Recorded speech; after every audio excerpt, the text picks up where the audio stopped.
I am Professor Manu Ampim. Our Save Nubia campaign is focused on preserving the ancient African civilizations of Kush and Nubia, which must be considered World Heritage Sites under threat. These great civilizations along the Nile in Northeast Africa are in jeopardy of having their central areas permanently flooded.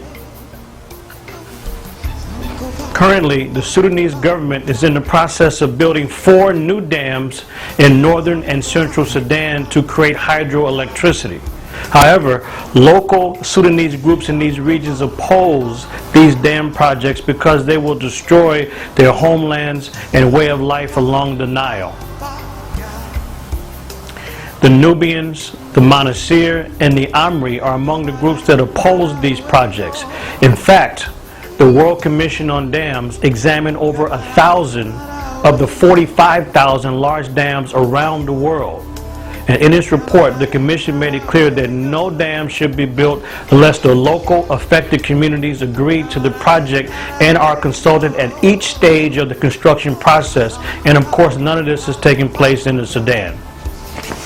For example, the people were not even consulted about the recently completed Merowe Dam at the 4th Cataract, which was completed in 2008 and created a 108-mile-long reservoir, which displaced about 70,000 people and flooded a minimum of 2,500 unexcavated ancient Kushite archaeological sites. The Manu and other displaced groups still have not been compensated for the flooding of their homeland. Let's be clear that electricity is an uncontested factor for a country to develop, but the means to acquire this electricity is often contested and controversial. There are other viable forms of energy available in the Sudan, such as solar panels and wind turbines.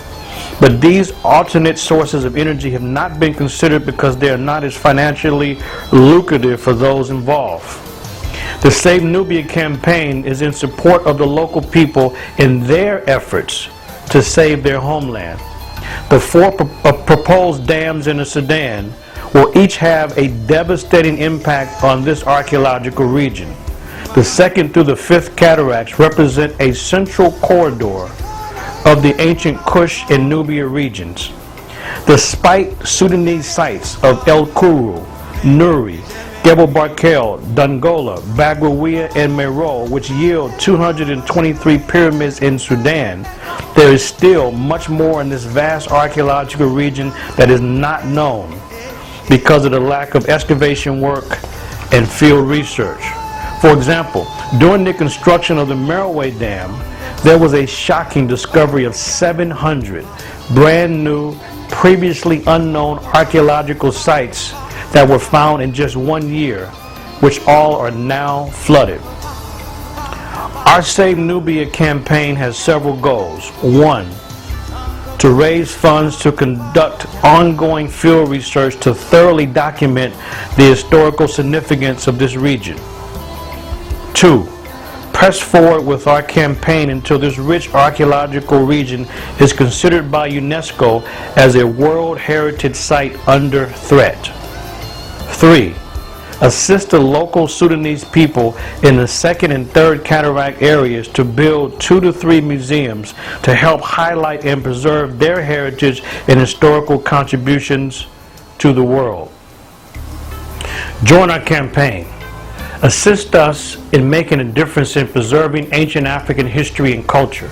Our voice is the call of the local Sudanese people who have asked that we help to amplify the volume of their struggle for cultural survival. The Nubians say that they have seen the negative impact of the Aswan High Dam in southern Egypt and the Merowe Dam in northern Sudan, and they don't trust the current dam construction collaboration between the Sudanese government on the one hand and the Chinese construction companies on the other. The 2007 Kashbar Dam massacre is an example of this grassroots effort of cultural resistance to the dams. We cannot allow the historical evidence of African greatness to be destroyed on our watch. I trust that you will use your time, your talent, and your resources to contribute to our campaign to save the ancient African civilizations of Kush and Nubia. Join our cause. Kabala